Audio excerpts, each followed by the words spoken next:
안녕하세요, 여러분. 밤동아 TV입니다.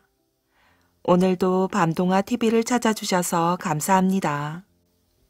1시간 동안 흥미진진 재미있는 옛 이야기 들으시고 오늘 밤도 편안한 휴식 가지시길 바랍니다.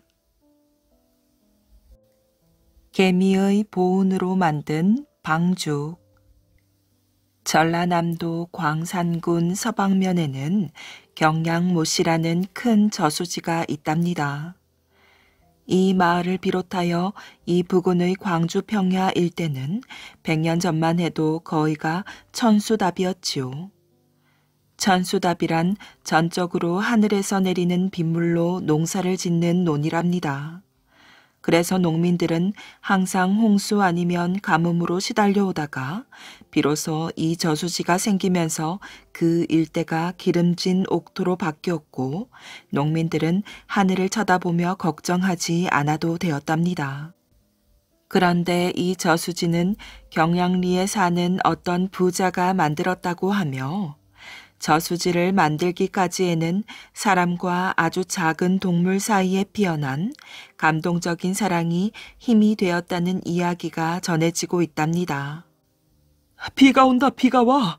이제 되었어. 봇물을 터라. 조금 전까지도 구름 한 점 없던 하늘이었어요. 그런데 한밤중에 소나기가 퍼붓기 시작한 것이지요.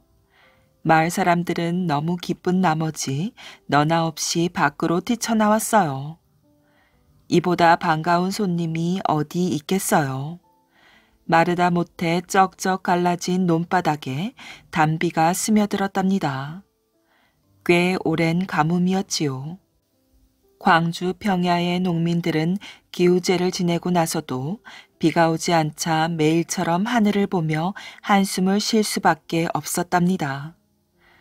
비가 내리자 마을 사람들은 모두 밝은 얼굴로 논에 물을 대느라 정신없이 바쁘게 일하였어요.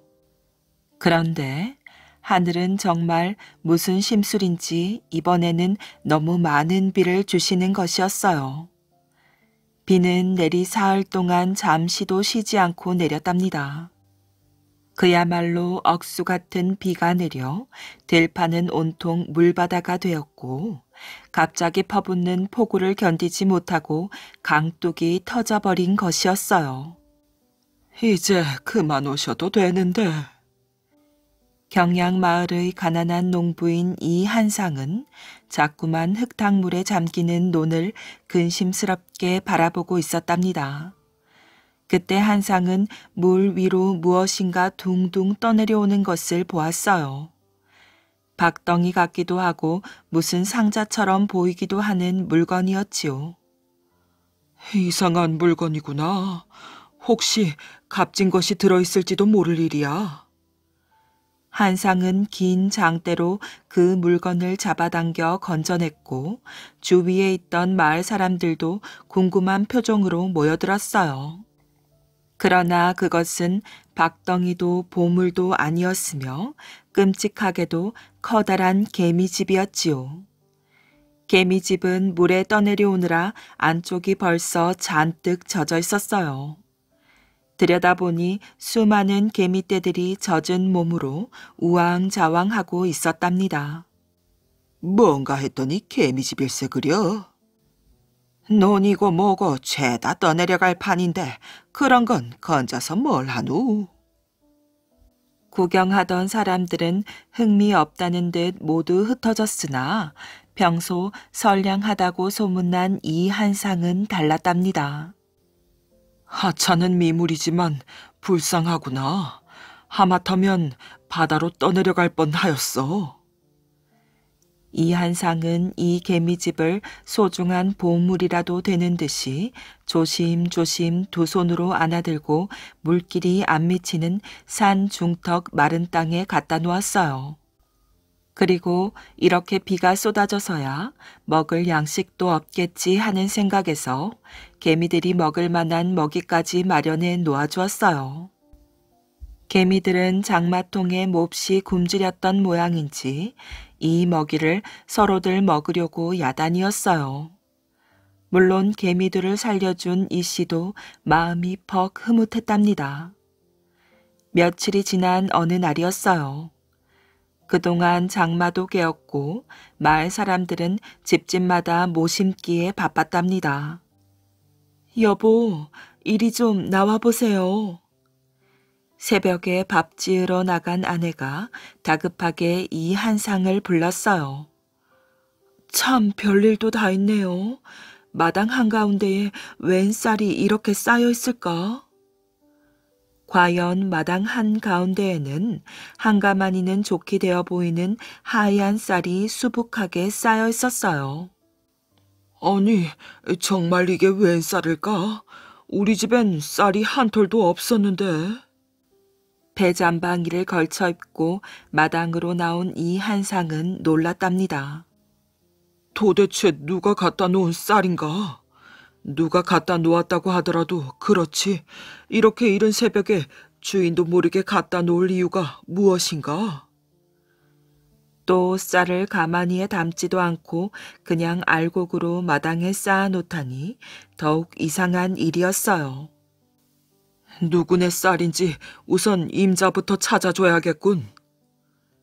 비록 가난하게 살지만 남의 것을 탐내지 않는 이 한상이었으므로 이 쌀을 주인에게 돌려주려는 생각부터 한 것이었어요. 그러나 쌀 주인이 누구인지 도대체 알 수가 없는 노릇이었지요. 우선 흙을 털어서 가마니에 담아 놓으세요. 설마 주인이 나서겠지요 뭐. 그런데 다음 날에도 역시 비슷한 분량의 쌀이 어제와 똑같이 그 자리에 놓여 있었어요. 어제와 마찬가지로 가마니에도 담지 않은 알곡 그대로였지요. 정말 이상하네. 밤사이에 소리도 없이 한 가마니의 쌀을 마당에 쏟아놓다니 도대체 누가 그랬을까? 여보, 혹시 우리가 너무 어렵게 사니 어느 마음 착한 분이 우리를 도와주려고 갖다 놓은 게 아닐까요? 궁색한 생활에 시달려온 아내는 하얀 쌀이 쌓여 있는 것을 보고서 머뭇거리며 말하였어요. 그리고 이 한상도 역시 그렇게밖에 생각할 수가 없었답니다. 그 다음 날도 또한 한 가마니 가까운 쌀이 마당에 알곡으로 놓여 있었어요. 결국 두 내외는 자기들에게 주는 쌀이라고 믿게 되어 정말 오랜만에 쌀밥을 지어 맛있게 먹을 수 있었답니다. 그 마음 좋은 분이 누구인지 꼭 알아봐야겠소. 두 내외는 밤잠을 설치면서 문틈으로 밖을 살폈지만 번번이 사람을 놓치고 말았어요. 사람은커녕 쥐새끼조차 얼씬하지 않았으나 아침이면 어김없이 어제와 같이 쌀이 쌓여 있는 것이었어요. 그 째지게 가난한 한상이네가 부자가 되었다면서요? 글쎄, 나도 그런 말을 들었네만 영문을 모르겠네. 어디서 도깨비 방망이라도 한 개 얻었단 말인가? 원래 마음씨가 너그럽고 인정이 많은 사람이라 하늘이 도우셨나? 이런 일이 계속되자 이한상의 살림 형편은 몰라볼 만큼 윤택해졌고 이 소문은 마을 사람들에게도 널리 퍼졌답니다. 새벽마다 마당 한가운데에 쌀이 쌓이는 일은 몇 해를 두고 계속되었으므로 이제 이 한상은 이 고을에서 첫째 가는 부자가 되었답니다. 그 무렵 이 고을에는 몇십 년 만에 처음 보는 지독한 흉년이 찾아왔어요. 백성들은 굶주림에 허덕이며 풀뿌리와 나무 껍질로 끼니를 때워야 할 형편이었고 관가에서는 의창을 풀어서 쌀을 나누어 주려고 하였지요. 의창이란 관가에서 이런 때를 대비하여 평소에 쌀을 저장해 두었다가 흉년이 되면 곡식을 푸는 제도를 말한답니다. 그래서 각 관가마다 의창이라는 큰 창고를 두고 있었는데 광산고을의 의창은 지금의 광주시 소동 근처에 있었다고 합니다. 어느 날 현감이 이방과 함께 의창으로 가서 직접 잠긴 문을 여니 이게 도대체 무슨 일이란 말인가. 앞장서서 들어간 이방이 하얗게 질린 얼굴로 나왔답니다. 사또, 쌀이 한 톨도 없습니다. 어찌된 일이옵니까? 그럴 리가 있느냐? 현감이 직접 창고 안으로 들어가 봤으나 과연 거짓말이 아니었답니다. 차곡차곡 쌓여 있어야 할 쌀가마니가 모두 텅텅 비어 있었지요. 관가가 뒤집어질 만큼 큰 소동이 일어났어요. 굶주린 백성들을 위해서 모아둔 양식인데 온데간데 없어졌으니 큰일이 난 것이지요. 우선 창고지기 책임자를 붙잡아 와서 아무리 조사해봐도 납득할 만한 대답이 안 나오자 현감은 불같이 화가 나서 매를 들었답니다. 이놈, 바른 대로 고하렸다. 백성들이 모두 굶주려 있는 판에 내 놈이 양식을 어디로 빼돌린 게 틀림없다. 낱낱이 아뢰지 못하겠느냐? 아이고, 정말 소인은 모르는 일이옵니다. 그 많은 양식을 제가 어떻게 남의 눈을 속여서 빼돌릴 수 있겠습니까? 한 톨의 쌀이라도 소인이 가져가는 것을 본 사람이 있다면 저를 당장에 죽여주시옵소서.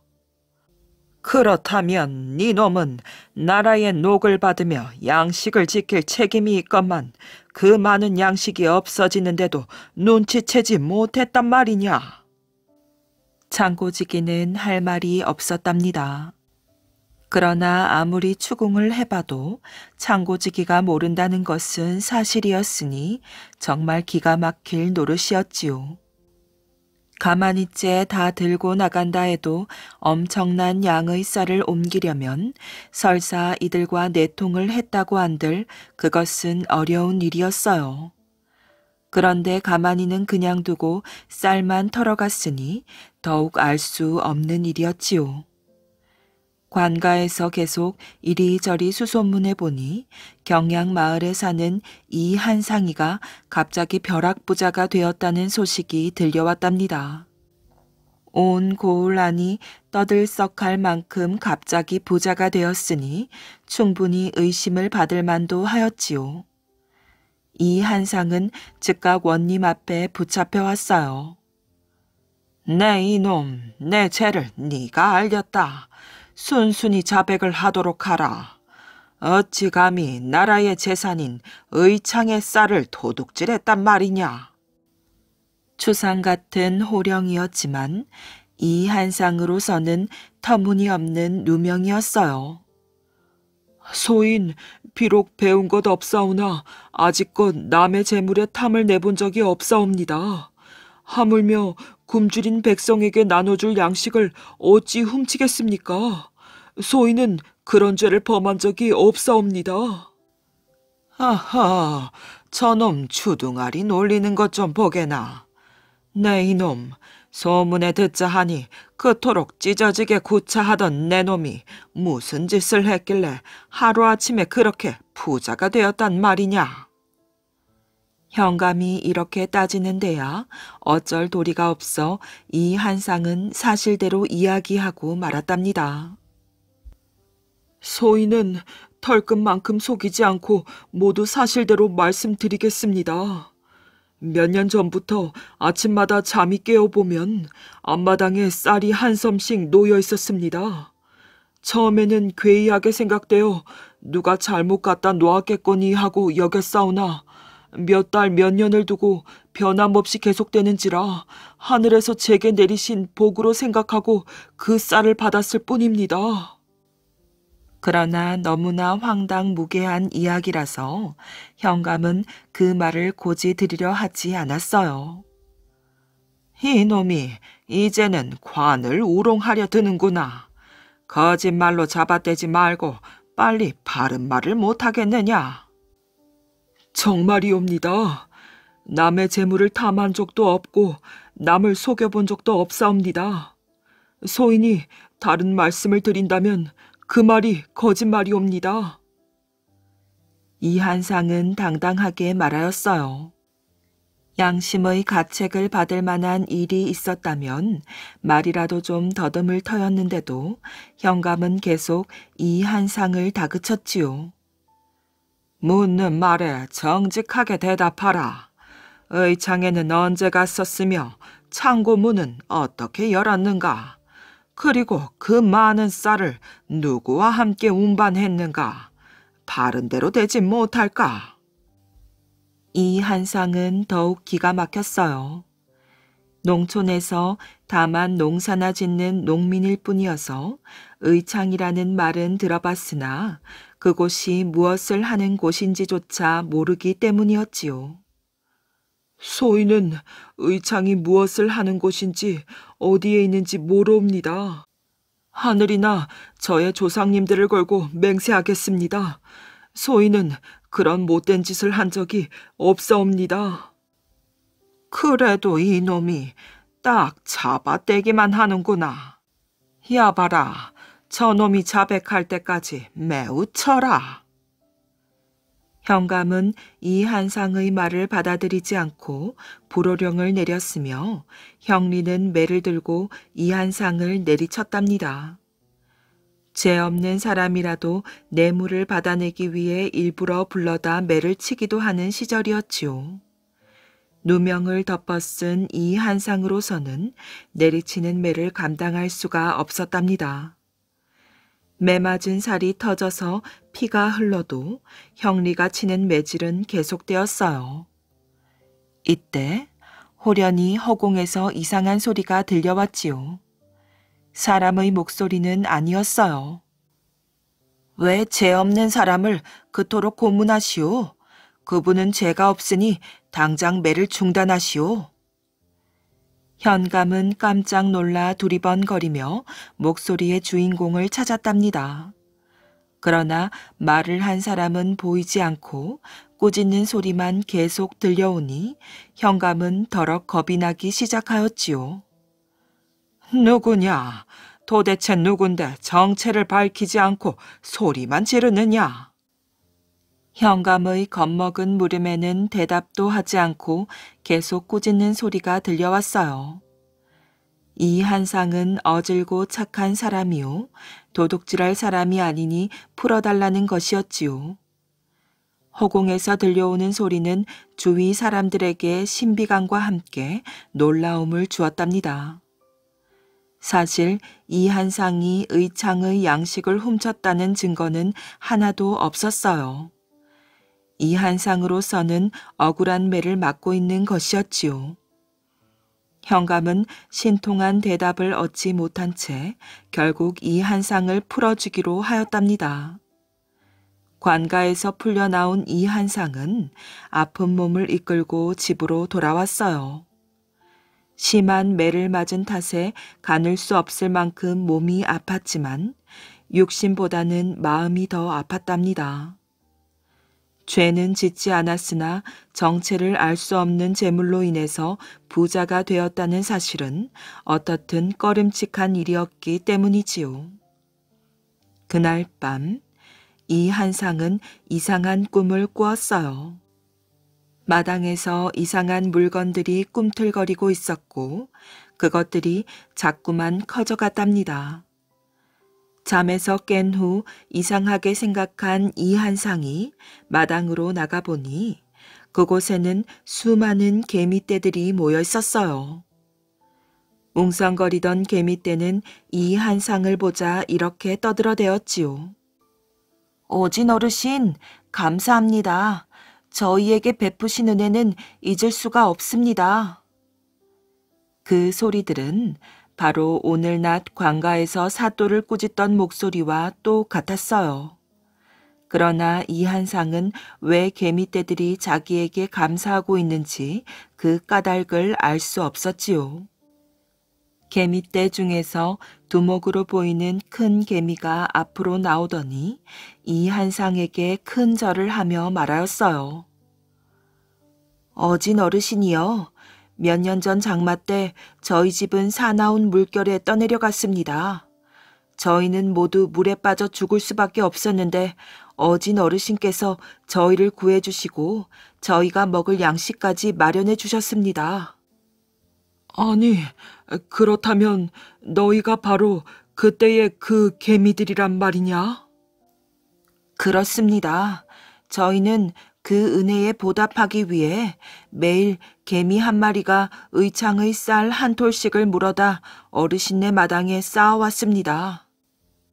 비로소 이 한상은 몇 년 동안 마당에 쌓여온 쌀의 내력을 알 수 있었으나 개미들의 보온 행위는 자기가 해준 일에 비해서 너무나 큰 것이었어요. 이 한상이 그런 생각을 한다는 것을 알아차렸는지 두목개미가 이렇게 말하였지요. 어진 어르신이여, 인간의 눈에는 하찮게 보이는 미물일지라도 그 생명의 귀중함은 마찬가지랍니다. 또 하찮은 미물일지라도 저희가 받은 은혜에 대해서는 보답을 할 줄 알아야 한다고 생각합니다. 부디 어르신께서는 저희의 보답을 과분하게 생각지 마시고 그 쌀을 가지고 무엇인가 뜻있는 일을 해주시옵소서. 말을 마친 두목개미는 개미떼들을 이끌고 마당을 떠났답니다. 깨어보니 그것은 꿈이었어요. 그러나 이 한상은 벅찬 감명을 받았답니다. 조그만 동정심이 이처럼 큰 보답으로 돌아올 줄 전혀 몰랐던 것이지요. 또 미물이라도 꼭 보답을 하는 개미떼들을 볼 때 꿈속에서 말하던 두목개미의 말 맞다나 자기 자신도 훌륭한 일을 해야 할 것 같았답니다. 재산이란 물거품 같은 것, 더구나 자신의 재산이란 굶주린 백성들에게 돌아갈 의창의 쌀이 아닌가. 그러나 지금 이 쌀을 고스란히 돌려준 대자 굶주린 사람들의 허기를 잠시 메워줄 뿐이었어요. 그래, 이 모든 재산을 가지고 이 고을 농민들에게 필요한 방죽을 쌓자. 그러면 농민들은 해마다 굶지 않을 수 있을 것이야. 저수지만 있다면 해마다 시달리는 홍수나 가뭄의 피해가 없어질 테니까 내 재산의 몇십 배, 몇백 배를 다시 백성들에게 돌려줄 수 있지 않은가? 마치 개미들이 내게 해준 것처럼 말이다. 이 한상이 이런 결심을 했다는 것이 온 고을에 알려지자 즉시 사람들이 몰려들어 공사가 시작되었으며 누구나 이 공사장에서 일을 하면 양식을 받아갈 수가 있었답니다. 더구나 이 일은 자기들의 농사에 도움을 주는 저수지를 쌓는 일이었으니 이렇게 해서 방죽은 금세 완성이 되었어요. 지금도 이 저수지는 경량못이라고 불리며 남아있어 해마다 인근 평야를 모두 기름진 옥토로 만들어주고 있답니다. 복수를 다짐한 도령. 박도령은 수소문 끝에 도망친 노비들이 모여 사는 곳까지 왔답니다. 네 놈들이 내 아버지를 죽이고도 잘 살 수 있을 것 같으냐? 박도령의 아버지는 양반임에도 생활이 어려워지자 도망간 노비들을 잡으러 다녔어요. 노비는 곧 재산과 다름없었기 때문에 도망간 노비를 잡아다 주면 몇 푼의 돈을 받을 수 있었답니다. 박도령의 아버지는 노비들을 잡다 죽었고 박도령은 복수를 다짐하였어요. 누구냐 너는? 험상궂게 생긴 노비가 박도령을 경계하였지요. 주인으로부터 도망쳐 나온 노비이니 함께 지내게 해주십시오. 박도령은 자신이 도망친 노비인 척 하였어요. 때를 살펴 복수할 기회를 노릴 속셈이었지요. 박도령은 그곳에서 노비들과 함께 지내며 노비의 딸과 혼인까지 하게 되었답니다. 하지만 꼬리가 길면 밟히는 법, 박도령의 정체가 밝혀지고 말았어요. 품에 지니고 다녔던 노비 문서를 들키고 말았던 것이지요. 늦은 밤, 노비들이 박도령의 거처를 습격하였답니다. 자고 있는 박도령을 칼로 찔렀어요. 아니, 당신이 어째서? 노비들이 박도령인 줄 알고 찌른 사람은 박도령의 부인이었답니다. 지아비를 살리기 위해 박도령으로 분장하고 죽음을 기다렸지요. 겨우 도망쳐 목숨을 건진 박도령은 과거를 치르고 장원으로 급제하였어요. 암행어사가 된 박도령은 노비들을 붙잡고 아버지와 아내의 시신을 찾아 장사를 치러 주었답니다. 농민운동을 이끈 녹두 장군. 전라도 고부의 군수인 조병갑은 아주 욕심이 많은 사람이었답니다. 멀쩡한 저수지를 놔두고 고을 사람들을 시켜 새로 만든 후 사람들이 저수지 물을 쓸 때 돈을 받았어요. 자기 부모님이 돌아가셨을 때에는 주민들에게 돈을 걷어 장례를 치르고 비석을 세웠답니다. 당연히 백성들의 원성이 높았지요. 사또, 흉년이 계속되어 쌀밥 먹은 지가 언제인지 모르겠습니다. 게다가 세금까지 과하게 내라 하시니 먹고 살기가 무척 힘듭니다. 부디 백성들에게 넓은 아량을 베풀어 주십시오. 백성들이 조병갑에게 빌었지만 조병갑은 눈도 꿈쩍하지 않았답니다. 오히려 그런 사람들을 가두거나 혹독하게 매질을 하였지요. 그 중에는 매질을 견디지 못하고 죽은 사람도 있었어요. 이보게, 자네 아버지가 관아에서 매질을 당해 돌아가셨다네. 전봉주는 조병갑의 횡포로 아버지가 돌아가셨다는 소식을 듣고 피가 끓었답니다. 동학에서는 사람이 곧 하늘이라 모두 귀하다고 한다. 그러나 이 땅의 벼슬아치들은 어찌 귀한 사람, 천한 사람을 나누고 횡포를 부린단 말인가. 이제는 바로 잡아야 한다. 전봉주는 동학을 깊이 공부하고 믿던 자로 고부 지역에 있던 동학 집단의 지도자였어요. 전봉주는 동학 신도들을 모아 나라를 뒤엎을 계획을 세웠답니다. 1894년 천여 명의 농민들이 전봉준을 앞세워 관아로 쳐들어갔어요. 조병갑을 쫓아내고 창고에 산처럼 쌓여있는 곡식을 백성들에게 나누어 주었지요. 조정에서는 고부에서 농민들이 난리를 일으켰다는 소식을 듣고 부랴부랴 이를 해결할 관리를 내려보냈답니다. 그런데 이 관리는 농민들의 편이 아니었어요. 동학 따위나 믿으면서 쑥덕거리더니 눈에 보이는 것이 없구나. 여봐라, 이 자들이 나라의 명을 어기고 동학을 믿는 자들이다. 싹 잡아들여라.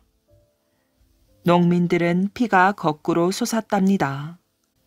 관리도 나라도 자기들 편이 아니라는 걸 깨달았지요.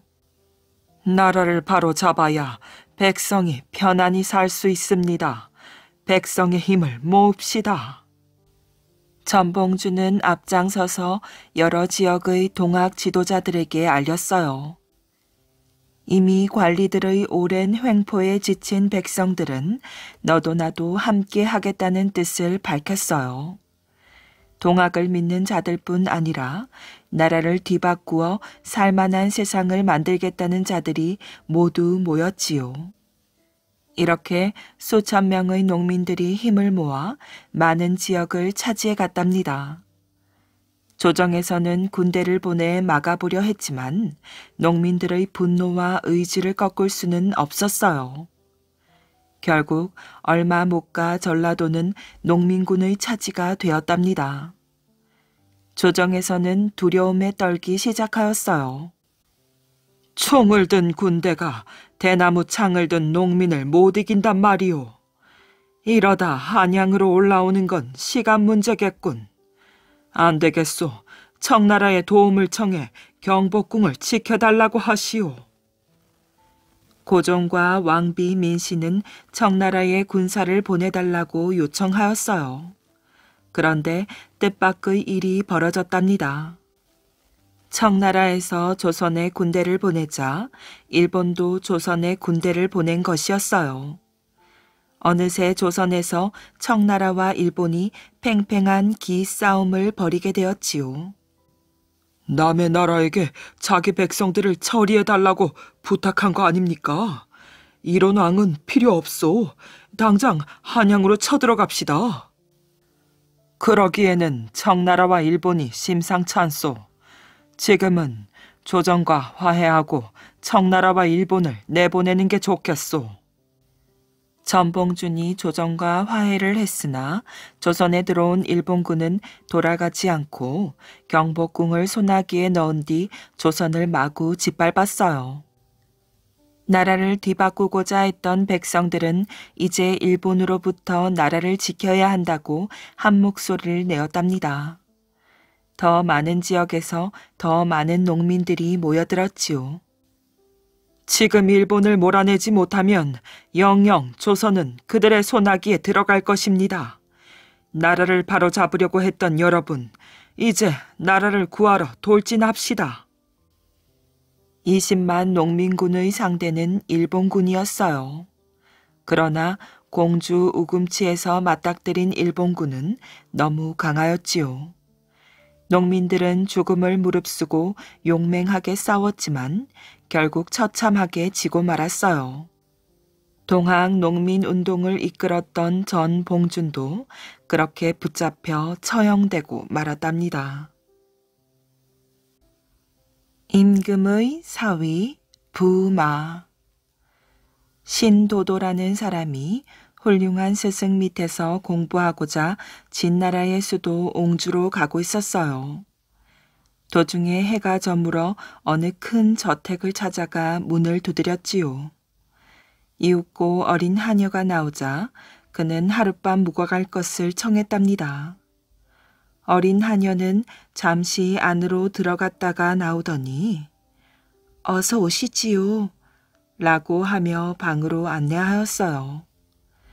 방에는 안주인이 있었는데 안주인과 인사를 마치자 음식이 나왔답니다. 음식을 다 먹고 나자 여자가 말하였어요. 저는 진나라 민왕의 딸인데 조나라로 시집 가려던 참에 불행히도 죽음을 맞게 되어 그 후 23년간 이곳에서 혼자 살고 있습니다. 오늘 이곳을 찾으신 것도 하나의 인연이니 사흘 밤만 부부로 지내주십시오. 신도도는 왕의 딸과 어찌 부부의 인연을 맺을 수 있느냐며 굳고 사양했으나 끈질긴 간청에 못 이겨 결국 사흘을 함께 지내었답니다. 사흘째 밤이 되자 여인은 슬픈 얼굴로 다시 말하였지요. 당신은 산 사람이고 나는 죽은 사람입니다. 전생에 맺은 인연으로 오늘 이렇게 지낼 수 있었지만 사흘 밤이 한도입니다. 더 이상 지냈다간 무슨 일이 생길지 모릅니다. 그러니 섭섭하지만 여기서 이별해야겠습니다. 추억이 될 만한 물건이라도. 이렇게 말하면서 그녀는 침대 밑에 있는 상자에서 황금으로 만든 금 베개를 꺼내 신도도에게 정표로 주었답니다. 그러곤 눈물을 흘리면서 하녀에게 전송하도록 명하였지요. 신도도가 몇 발짝 나와 뒤돌아보니 큰 저택은 흔적도 없고 무덤만 하나 덩그렇게 있을 뿐이었어요. 그러나 품속의 금베개는 그대로 있었답니다. 그 후 신도도는 옹주에서 금베개를 팔았어요. 이 베개를 진나라 왕비가 지나다가 우연히 발견하곤 신도도를 잡아다 그 경위를 물어보았지요. 신도도가 사실대로 말하자 왕비는 그가 거짓말을 한 게 아닌가 의심스러워 사람을 시켜 무덤을 파헤치게 했답니다. 과연 다른 부장품은 그대로인데 금베개만이 없었지요. 또 수의를 풀고 몸을 조사해 보니 정사를 나눈 흔적이 그대로 남아 있었어요. 왕비는 비로소 신도도의 말을 믿고 탄식했답니다. 죽은 지 23년이 되었는데도 산 사람과 정사를 나누다니 내 딸은 신이 된 것이다. 당신이야말로 나의 진짜 사위요. 그러곤 그를 부마도위에 임명한 후 황금과 비단과 수레를 주어 고향으로 돌아가게 했답니다. 이후 후세 사람들은 왕의 사위를 부마라 부르게 되었답니다. 부부의 꿈속에 나타난 사람. 죽지령이란 큰 고개가 있었답니다. 숲이 우거지고 길이 험해 오르내리기가 무척 힘들었지요. 하지만 남쪽에서 북쪽으로 가려는 사람이나 북쪽에서 남쪽으로 오려는 사람은 반드시 이 고개를 넘어야만 했답니다. 언제부터인가 이 고갯마루에 조그만 움막이 세워지고 한 늙은이가 살았지요. 늙은이가 누구인지는 아무도 모른답니다. 또 어디서 왔는지, 어떻게 해서 그처럼 외롭고 험한 고갯마루에서 혼자 살게 되었는지는 아무도 몰랐지요. 그 늙은이는 날마다 혼자서 고갯길을 닦고 있었어요. 틈만 나면 괭이를 들고 나와 돌뿌리 나무뿌리를 캐내며 길을 넓히고 반반하게 다듬어 나가곤 하였지요. 누가 그런 일을 시킨 것도 아니었답니다. 그런데 그 늙은이는 어째서 아무도 시키지 않는 힘든 일을 혼자서 부지런히 하고 있는 것일까요? 어쩌면 그 늙은이는 평생 이리저리 떠돌아다니며 헛된 일로 세월을 보낸 사람인지도 모른답니다. 그러던 어느 날 거울 속에 비친 자신의 늙고 초라한 모습에 문득 나는 이날 이때까지 헛되이 나이만 먹어 이렇게 늙고 초라한 모습이 되었구나. 만일 내가 다시 태어날 수만 있다면 반드시 세상을 위해 큰 일을 하련만 하고 간절히 부르짖었는지도 모릅니다. 늙은이가 죽지령을 찾아와 길을 닦기 시작한 것은 그 뒤부터가 아니었을까요? 그 무렵 어느 날인가 술종공이 사랑하는 아내와 많은 부하들을 거느리고 그 고개를 넘어가게 되었어요. 삭주 도독사란 벼슬에 올라 일해야 할 곳으로 가야 했기 때문이지요. 삭주는 오늘날의 춘천 지방으로, 도독사란 그 지방을 다스리는 벼슬 자리였답니다. 술종공은 신라 진덕왕 때 사람이었어요. 워낙 이름 있는 집안에서 태어난 그는 젊은 시절부터 이미 높은 벼슬에 올랐답니다. 뿐만 아니라 어여쁜 아내를 맞아 무척 행복하게 살아가고 있었지요. 하지만 그런 술종공에게도 소원이 있었어요. 아들을 갖고 싶었지요. 그런 소원을 가지고 있었기에 술종공은 착한 일을 많이 하였답니다. 부처님에게 시주도 하고 가난하고 병든 사람들에게 큰 힘이 되어주곤 하였지요. 하지만 술종공의 소원은 좀처럼 이뤄지지 않고 있었어요. 부하들이 앞장을 선 가운데 술종공은 이윽고 고갯마루에 이르렀답니다. 저 앞에서 머리털이 하얗게 센 초라한 늙은이가 묵묵히 길을 닦고 있었어요. 순간 술종공은 왠지 그 늙은이가 자기를 오랫동안 기다리며 그 길을 닦고 있는 것처럼 느껴졌지요. 늙은이 앞에 이르자 술종공은 문득 걸음을 멈췄답니다. 술종공이 자세히 그 늙은이를 살펴보자 늙은이도 고개를 들고 술종공을 지그시 쳐다보았어요. 술종공은 어찌된 일인지 갑자기 어떤 기쁨이 가슴 가득 차올랐어요. 어쩌면 그 늙은이도 술종공과 마찬가지였는지 모른답니다. 두 사람은 사뭇 기쁘고 반가움이 가득한 눈으로 한참 동안 서로를 바라보았어요. 전혀 낯선 사이인데도 마치 오래전부터 서로 애타게 찾아다녔던 것처럼 말이에요. 술종공이 삭주에 도착하고 어느덧 한 달이 지나서였답니다. 어느 날 밤 술종공은 꿈속에서 그 늙은이를 만났어요. 그 늙은이가 성큼 술종공의 방 안으로 들어왔답니다. 그런데 신비하게도 술종공의 아내도 똑같은 꿈을 꾸었어요. 아무래도 이상해. 이튿날 술종공은 부하를 죽지령으로 보내 늙은이의 안부를 알아오라 하였답니다. 그 늙은이는 이미 세상을 떠난 뒤였습니다. 술종공이 날짜를 따져보니 늙은이가 죽은 날이 바로 그 꿈을 꾼 날이었어요. 술종공은 마음속 깊이 짚이는 것이 있어 다시 여러 부하들을 죽지령으로 보내 늙은이의 시체를 찾아 묻어주게 하였지요. 그리고 무덤 앞에 미륵불까지 세워주었어요. 그러자 아니나 다를까 술종공 부부가 꿈을 꾼 그날부터 아내가 아기를 갖게 되었답니다. 마침내 10달이 지나자 튼튼한 사내 아이가 태어났어요. 술종공은 기쁨에 넘쳐 아기의 이름을 죽지라고 지었지요.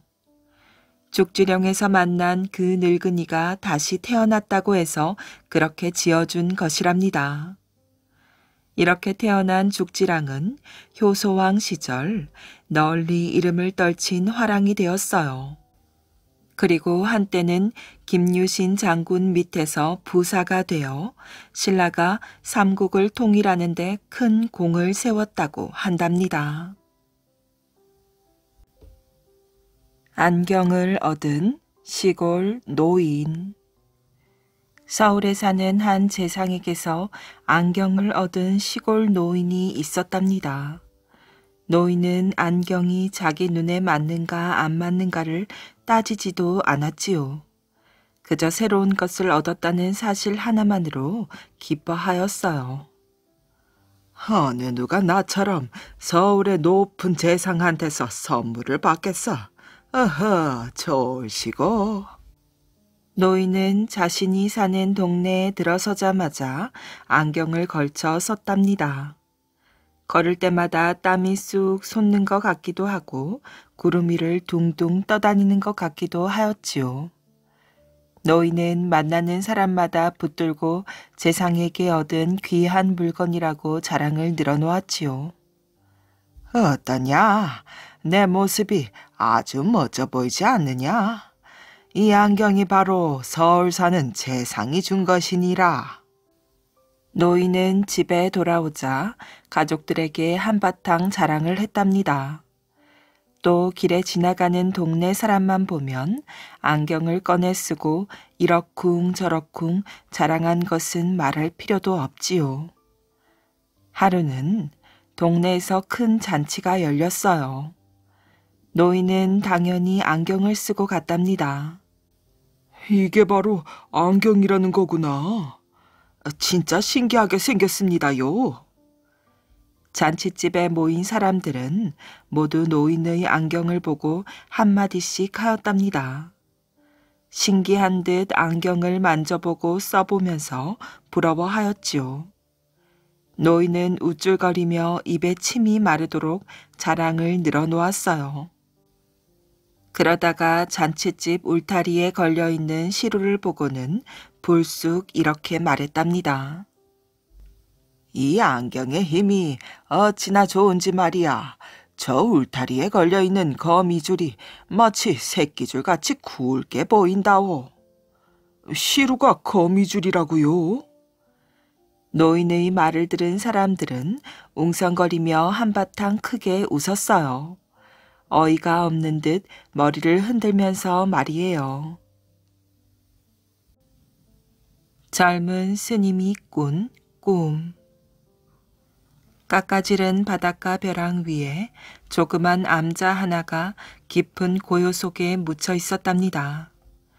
해가 바뀌어도 좀처럼 사람의 발길이 미치지 않는 외롭디 외로운 이 암자에 젊은 스님 한 분이 홀로 불법을 닦고 있었지요.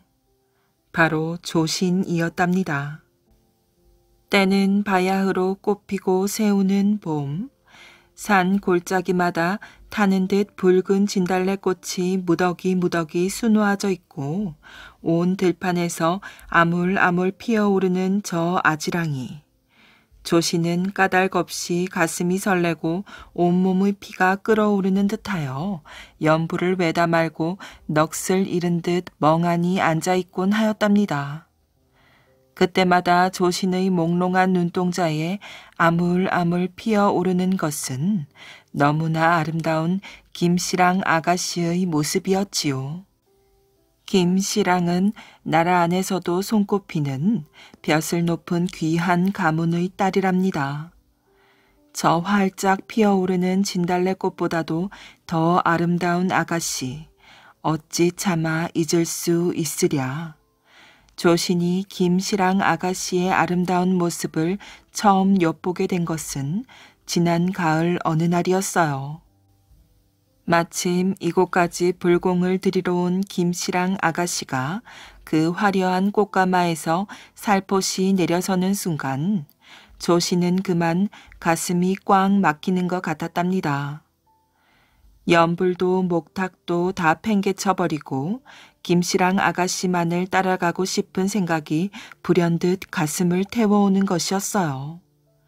그러나 그것은 한갓 어리석고 애달픈 꿈일 뿐 무지개처럼 호련히 떠나가 버리는 김씨랑 아가씨였지요. 조씨는 제 몸의 처지를 너무도 잘 알고 있었어요. 이미 부처님께 의지해 불도를 닦는 몸, 감히 그런 생각을 품다니 정말 그것은 부처님의 노여움을 사고도 남아 지옥불에 떨어질 큰 죄였답니다.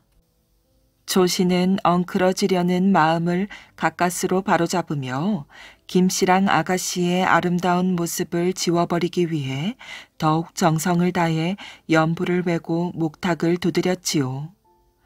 그러는 동안 정말 조신의 마음속에서는 김씨랑 아가씨의 모습이 어느덧 자취를 감춰버리고 말았답니다. 그러나 알 수 없는 것이 사람의 마음이지요. 온갖 것이 다시 되살아나는 아름다운 봄이 되자 조신의 가슴 속에서도 불길이 살아났어요. 이따금씩 불현듯 김씨랑 아가씨의 모습이 되살아나곤 하는 것이었지요.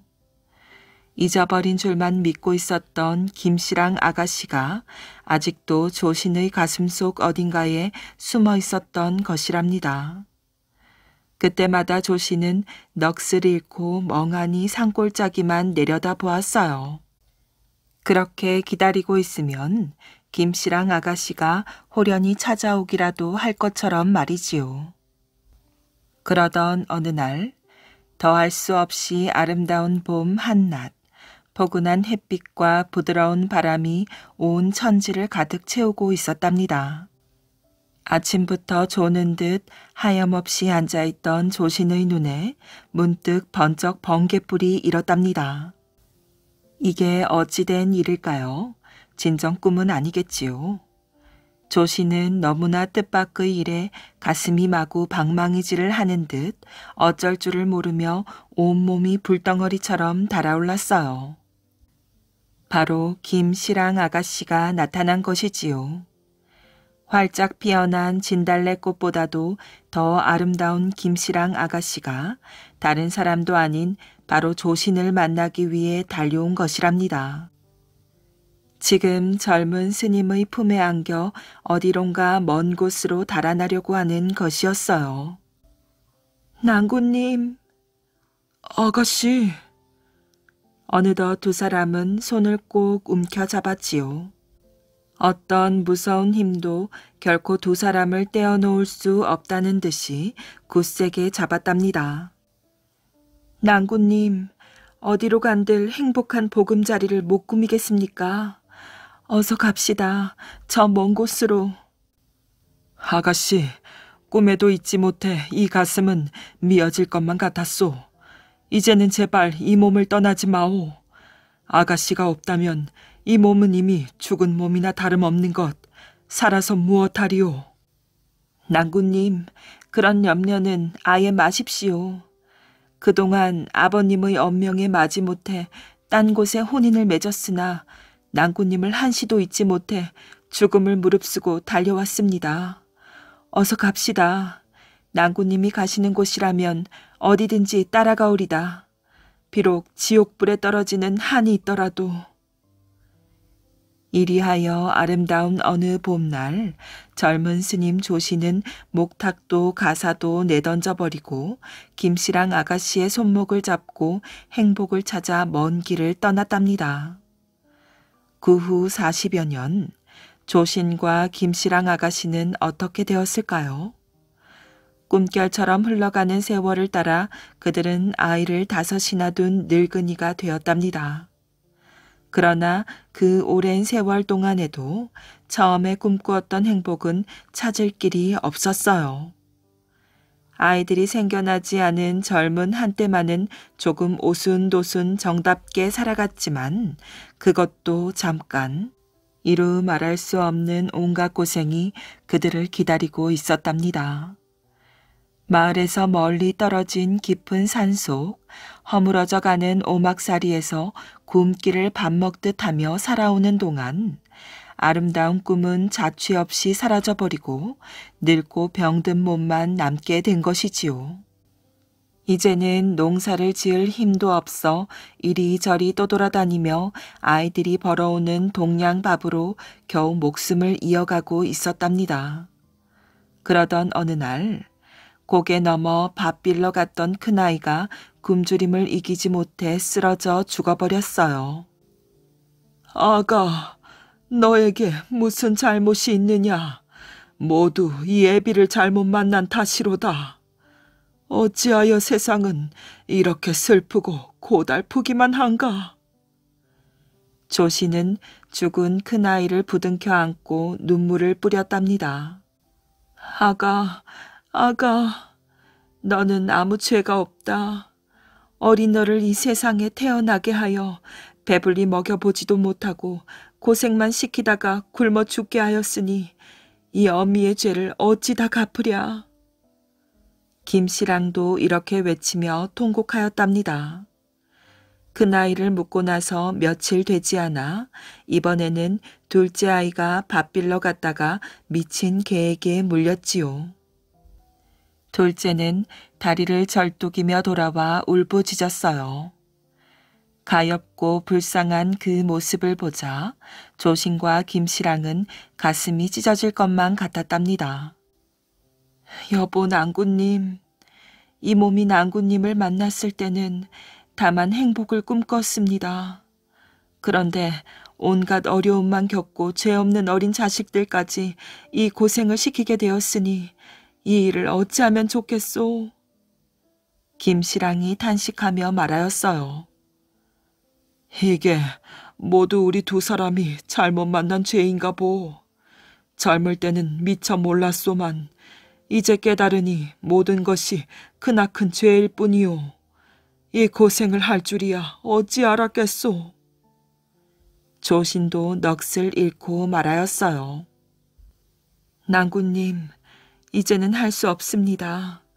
이대로 가다가는 저 어린 것들마저 제 명대로 못 살게 될 것이오.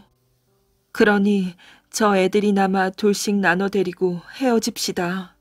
이 길밖에 더 있겠소? 내 생각도 그러하오. 나는 남쪽으로 가겠으니 그대는 고향으로 돌아가 보오. 조신과 김씨랑은 각기 아이들 손목을 잡고 헤어졌답니다. 차마 떨어지지 않는 발길을 가까스로 옮겨가는데 아이들은 헤어지는 것이 너무나 슬퍼서 엉엉 소리내어 울부짖었지요. 눈물이 비오듯 쏟아졌답니다. 조씨는 가슴이 찢어지는 듯 슬프고 괴로웠어요. 어찌하여 이 세상은 이다지도 슬프고 괴로운가. 그때였답니다. 조신이 너무나 큰 슬픔에 어찌할 바를 모르고 끝없이 통곡하고 있는데 벼랑간 누군가 조신의 머리를 호되게 쥐어박았어요. 깜짝 놀란 조신이 번쩍 눈을 뜨니 부처님이 그윽한 미소를 머금은 채 조신을 내려다보고 있었답니다. 나무 아미타불 관세음 보살. 조신은 저도 모르게 연부를 외웠답니다. 대자대비하신 부처님께서 젊은 스님 조신의 부질없는 봄꿈을 깨워주신 것이랍니다. 잠깐 꿈속에서 40여 년을 살다 온 조신은 그날부터 비로소 부처님의 큰 뜻을 깨닫고 더욱 부지런히 불법을 닦게 되었답니다. 예성강 따라 흐르는 노래. 옛날 고려 때의 일이랍니다. 예성강가에 빼어난 미모의 여인이 살고 있었어요. 그녀의 아름다움은 병란도에서 개경에 이르기까지 그 명성이 자자했지요. 이 여인은 남편과 함께 하루하루를 열심히 살았답니다. 송나라의 장사꾼이던 하두강은 비단을 잔뜩 싣고 병란도에 도착했어요. 에이, 오늘만큼 장사가 안 되는 날이 또 있을까? 하두강은 장사를 허탕치고 하룻밤 묵을 곳을 찾다가 아름다운 여인을 보았지요. 눈을 뗄 수 없을 정도로 아름다워 선 자리에서 한 발짝도 움직일 수가 없었답니다. 그 여인은 남편을 향해 생글생글 미소를 지으며 하두강의 옆을 스쳐 지나갔어요. 하두강은 질투가 일었지요. 아름다운 여인을 차지하고 싶었답니다. 저 여인을 뺏고 싶구나. 그렇다면 작전을 좀 세워야겠군. 하두강은 우연을 가장해 여인의 남편과 말문을 트고 친하게 지내었답니다. 나는 바둑으로는 져본 일이 없소이다. 나랑 바둑 한 판 두시겠소. 내가 진다면 비단을 내놓으리다. 남편도 흔쾌히 응하였지요. 그러나 바둑을 잘 둔다던 하두강은 웬일인지 쩔쩔 매었어요. 바둑으로 져본 일이 없다더니 대체 어떻게 된 일이오? 벌써 비단을 몇 필이나 잃은 거요? 사실 하두강은 바둑판을 쥐락펴락할 수 있는 실력자였어요. 하지만 여인의 남편을 속이려고 일부러 져주었던 것이지요. 여인의 남편은 바둑에서 이기고 비단까지 한아름 거머쥐니 신이 났답니다. 다음 날도 또 다음 날도 하두강에게 바둑을 두자고 청하였지요. 그러던 어느 날 하두강이 능글능글 웃으며 제안했어요. 이번 경기에 내가 가진 비단을 다 걸 테니 응당 이에 걸맞는 걸 걸어야 할 거요. 당신에게는 아름다운 부인이 있으니 그 부인을 걸고 내기를 하면 어떻겠소? 여인의 남편은 잠시 주춤하였지요. 하지만 하두강에게 져본 일이 없으니 승낙하고 말았답니다. 좋소. 내가 이기면 그만이지. 그러나 원래 바둑 실력이 뛰어났던 하두강은 단번에 남편을 꺾었답니다. 하두강은 내기의 대가로 여인을 빼앗아 송나라로 떠났답니다. 남편은 부인을 두고 내기를 했던 자신의 어리석음을 한탄하며 강가에 앉아 눈물로 노래를 지어 불렀지요. 한편 하두강과 여인이 탄 배는 송나라를 향해 나아갔어요. 그런데 바다 한가운데에서 배가 멈추더니 제자리에서 빙빙 돌기만 할 뿐 더는 앞으로 나아가지 않았답니다. 하두강은 점쟁이가 했던 말이 번뜩 떠올랐어요. 배 안에 절세 미녀를 끌어들이지 마시오. 여인을 배에 태웠다가는 큰 화를 면치 못할 것이오. 하도강은 뱃머리를 다시 벽난도로 돌렸어요. 남편을 다시 만나게 된 여인은 남편을 얼싸안고 기쁨의 노래를 지어 불렀답니다.